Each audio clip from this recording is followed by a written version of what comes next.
Hello guys, आशा करता हूँ आप सब घर पे ठीक होंगे। और जैसा कि आपके सामने लिखा गया है 12th फिजिक्स का लेसन नंबर 9 विद्युत चुंबकीय प्रेरण हम लोग स्टार्ट करने जा रहे हैं। और हम आज से कंटिन्यू डे बाय डे हर एक टॉपिक क्लियर करते चलेंगे, तो आप लोग घर में बैठ के आराम से इसको इजीली स्टडी कर सकते हैं। ओके, तो लेसन नंबर 9 का फर्स्ट टॉपिक जो है वो है चुंबकीय फ्लक्स। कौन सा है? चुंबकीय फ्लक्स।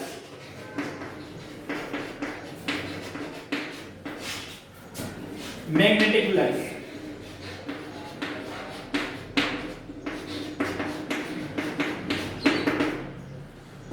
देखो चुंबकीय फ्लक्स होता क्या है, जैसा कि हम लोगों ने लेसन नंबर 2 में पढ़ा था विद्युत फ्लक्स, वैसा का वैसा चुंबकीय फ्लक्स एक भौतिक राशि है जो चुंबकीय क्षेत्र में काम में आती है। ओके, तो आप लोगों को बता दूं मैं, जैसे हमने वहां 12th लेसन में सेकंड लेसन में पढ़ा था विद्युत फ्लक्स, वैसा का वैसा हम लोग यहाँ पे चुंबकीय फ्लक्स पढ़ेंगे। और वहां हमने देखा था कि विद्युत बल रेखाएं थी। कौन थी? विद्युत बल रेखाएं। और यहाँ कौन होगी? चुंबकीय बल रेखाएं। तो मान लीजिए आपके पास एक चुंबकीय क्षेत्र है कुछ इस प्रकार से,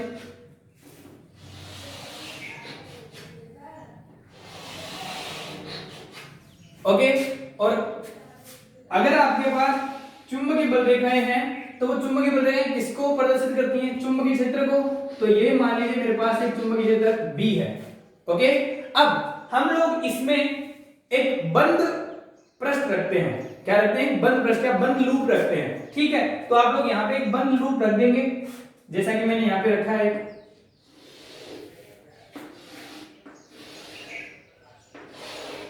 ये आपने इसके सामने एक बंद लूप रखा है, ठीक। ओके, इस बंद लूप में से कितनी बल रेखाएं गुजरती हैं, कितनी चुंबकीय बल रेखाएं गुजरती हैं, उनकी संख्या ही क्या कहलाता है? चुंबकीय फ्लक्स कहलाता है। अब थोड़ा सा अच्छे समझिए इसको। अगर आपके सामने ये चुंबकीय क्षेत्र है, चुंबकीय बल रेखाएं हैं, और आपने यहाँ पर कोई एक पृष्ठ रखा हुआ है, इस पृष्ठ में से जितनी बल रेखाएं गुजरती हैं उनकी जो संख्या होगी वो संख्या क्या कहलाती है? चुंबकीय फ्लक्स कहलाता है। ओके, अब थोड़ा ध्यान से देखिए। अगर ये चुंबकीय बल रेखाएं इस प्रकार से गुजर रही हैं और हमने पृष्ठ को इस प्रकार से रखा है, ओके, ये पृष्ठ हमने इन बल रेखाओं के बिल्कुल लंबवत रखा है, तो अब देखो परिभाषा क्या होगी? किसी बंद पृष्ठ से लंबवत गुजरने वाली चुंबकीय बल रेखाओं की संख्या वो क्या कहलाएगा? आपका चुंबकीय फ्लक्स कहलाएगा। बात समझ में आ गई आपको? ओके, बात करते हैं इसकी गणितीय फॉर्मूले की। तो आप एक छोटी सी बात देखिए, हमने कहा है कि जितनी बल रेखाएं गुजरती हैं उनकी संख्या चुंबकीय फ्लक्स कहलाता है। ओके, अगर मान लीजिए चुंबकीय क्षेत्र का मान ज्यादा हो, चुंबकीय क्षेत्र का मान ज्यादा हो, तो आप लोगों ने पढ़ा है जहां चुंबकीय क्षेत्र की तीव्रता का मान ज्यादा होता है वहां पर बल रेखाओं की संख्या ज्यादा होती है। बात समझ में आ गई आपको? ओके, अब हमने ये कहा है कि इस पृष्ठ में जितनी बल रेखाएं गुजरेंगी उनकी संख्या चुंबकीय फ्लक्स कहलाएगा। अब आप बताइए मेरे को, अगर इस पृष्ठ में से चुंबकीय बल रेखाएं 5 गुजरती हैं तो फ्लक्स 5 जितना होगा, 10 गुजरेंगी 10 जितना होगा, 20 गुजरेंगी 20 जितना होगा। बात समझ में आ गई आपको? अगर चुंबकीय बल रेखाएं नजदीक होगी, सघन होगी, तो वहां से बल रेखाएं कम गुजरेंगी, ज्यादा गुजरेंगी। इसका मतलब चुंबकीय फ्लक्स कहीं ना कहीं किस पर निर्भर कर रहा है? बी के मान पर निर्भर कर रहा है। बात समझ में आ गई आपको? ओके, तो हम लोग लिखेंगे फर्स्ट पॉइंट क्या, कि जो चुंबकीय फ्लक्स होता है, पहली बात चुंबकीय फ्लक्स को फाई बी से डिनोट किया जाता है। डिनोट किया जाता है फाई बी से। तो क्या हो जाएगा? फाई बी समानुपाती बी। मतलब चुंबकीय फ्लक्स किसके समानुपाती? चुंबकीय क्षेत्र की तीव्रता के समानुपाती। ओके, बात नंबर 2, मान लीजिए आपने जो क्षेत्रफल लिया है ये क्षेत्रफल बहुत छोटा होता, ये क्षेत्रफल बहुत छोटा होता, इतना सा होता, तो इसमें से बल रेखाएं इतनी सी गुजरती, और अगर बल ये चुंबकीय क्षेत्र बहुत बड़ा होता तो इसमें से गुजरने वाली बल रेखाओं की संख्या ज्यादा होती। बात समझ में आ गई आपको?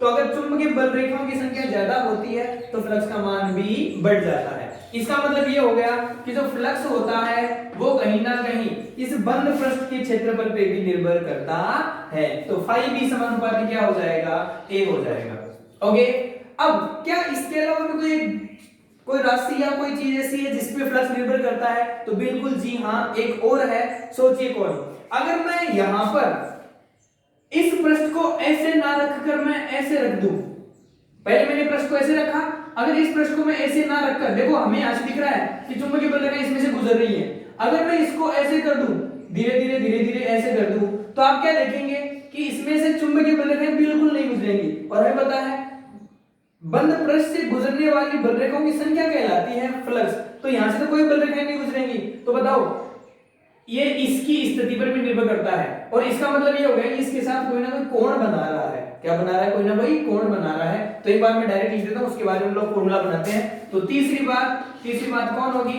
जो चुंबकीय फ्लक्स होता है वो यहां पर बनने वाले कोण पर भी निर्भर करता है। और कोण के दो घटक, एक कोस थीटा और एक साइन थीटा। तो किस पे निर्भर करती है? एक बार लिख लेंगे हम लोग कोण कोस थीटा। ये कोस थीटा क्यों लिखा अभी हमें पता लग जाएगा। तो पहली बात, फ्लक्स कितनी बातों पर निर्भर करेगा? तीन बातों पर। कौन कौन सी? बी चुंबकीय क्षेत्र की तीव्रता पर, ए क्षेत्रफल पर, ये जो आपने प्रश्न लिया ना इसी क्षेत्रफल पर, और तीसरा कौन? जो एंगल बनता है दोनों के बीच। किस किस के बीच? बी और ए। बी कौन है? चुंबकीय क्षेत्र की तीव्रता। ए कौन है? क्षेत्रफल सदिश के मध्य बनने वाले कोण, और उसके भी कौन? कोस थीटा पे। बात समझ में आ गई आपको? तो तीनों को हम लोग मिलाते हैं। तो तीनों को जब हम लोग मिलाएंगे तो क्या हो जाएगा आपके पास? ये हो जाएगा आपके पास फाई बी समानुपाती, बोलो कौन? बी ए कॉस थीटा। बात समझ में आ रही है? ओके, इस प्रोपोर्शनल साइन को हटाएंगे तो नियतांक आएगा, और नियतांक की वैल्यू होती है 1। तो बताइए फाई बी की वैल्यू कितनी हो जाएगी? बी ए कॉस थीटा। ये हो गया चुंबकीय फ्लक्स का गणितीय फॉर्मूला। ठीक है, ये हमारे पास गणितीय रूप आया है किसका? चुंबकीय फ्लक्स का। अब आप जानते हैं, आप क्या जानते हैं? देखिए अगर हम लोग इस कोस थीटा को ध्यान से देखें तो आपको पता है बी चुंबकीय क्षेत्र की तीव्रता सदिश राशि है, ए क्षेत्रफल सदिश राशि है, और यहां पर आ रहा है कौन? Cos theta. सर आपने 11th क्लास में सदिश नाम का एक टॉपिक पढ़ा होगा, और वहां पे सदिश का गुणनफल आपने पढ़ा होगा। दो प्रकार से था, एक था डॉट प्रोडक्ट, एक था क्रॉस प्रोडक्ट। हमारे पास यहाँ पे क्या आ रहा है? कोस थीटा आ रहा है। तो आपको पता होगा शायद ये डॉट प्रोडक्ट होता है। तो इसका जो अन्य रूप है वो बन जाएगा फाई बी इक्वल्स टू, बोलिए कौन? B vector dot A vector. बात समझ में आ गई आपको?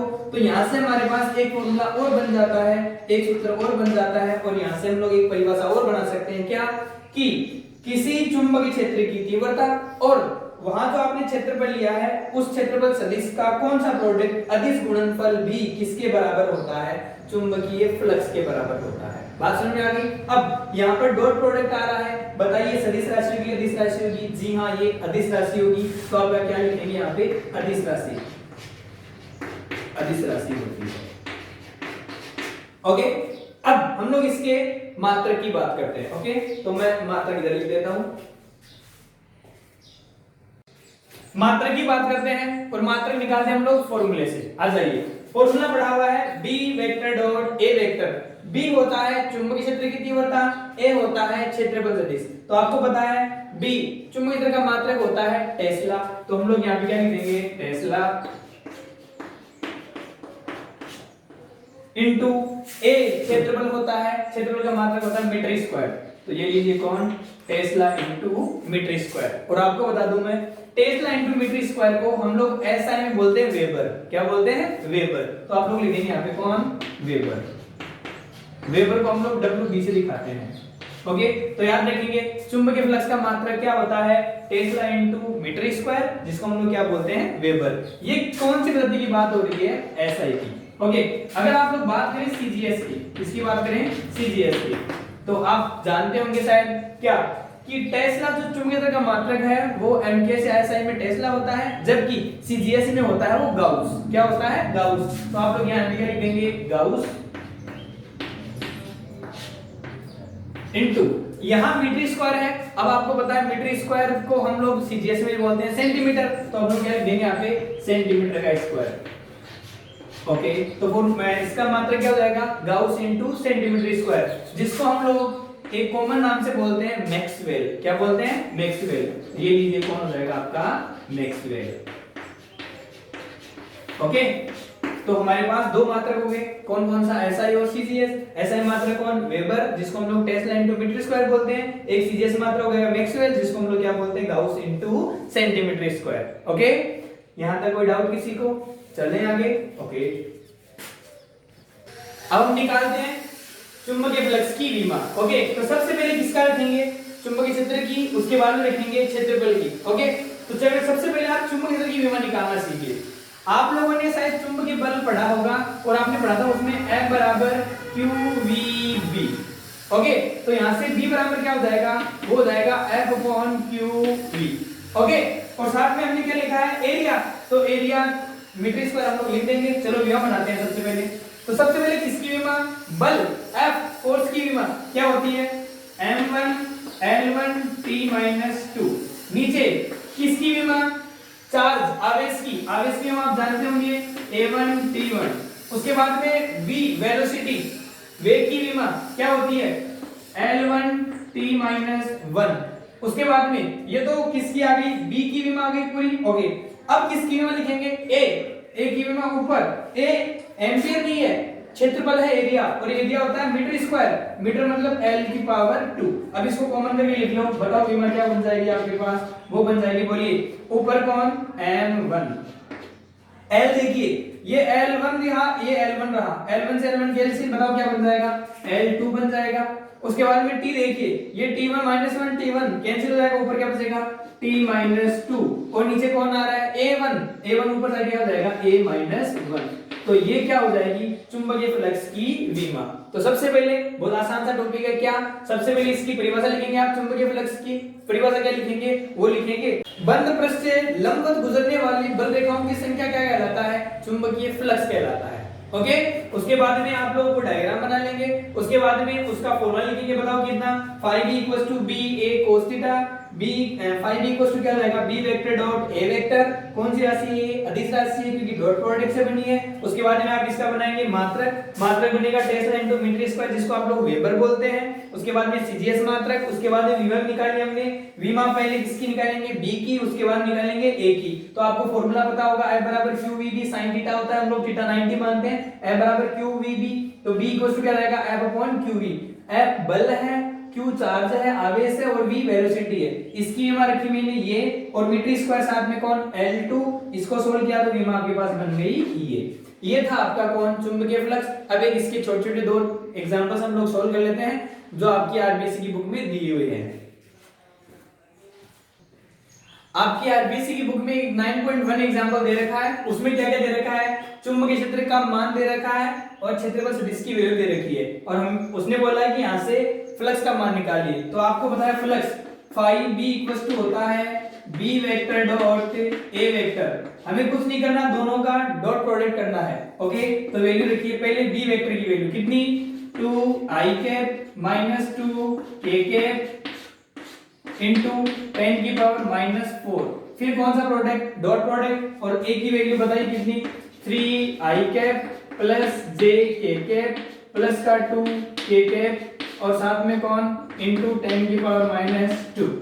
ओके, अब हमें पता है ये 10 की पावर -4, 10 की पावर -2 कितना जाएगा, 10 की पावर -6, तो इसको लिख दीजिए साथ में 10 की पावर -6। ओके, अब इन दोनों के में डॉट प्रोडक्ट है, और आप जानते होंगे डॉट प्रोडक्ट i कैप 1 होता है, j cap dot j cap 1 होता है, और k cap dot k cap 1 होता है। बट जिसके, जबकि ये जो समकोणिक होते हैं, लंबवत घटक जो होते हैं, उनका डॉट प्रोडक्ट कितना होता है, 0। तो i कैप का j कैप के साथ और i कैप का k कैप के साथ कितना हो जाएगा, 0। मतलब i कैप का i कैप के साथ वैल्यू बनेगी, j कैप की j कैप के साथ, और k कैप की k कैप के साथ। तो बताइए 2i कैप कितना, 3i कैप से कितना हो जाएगा, 2 3 6।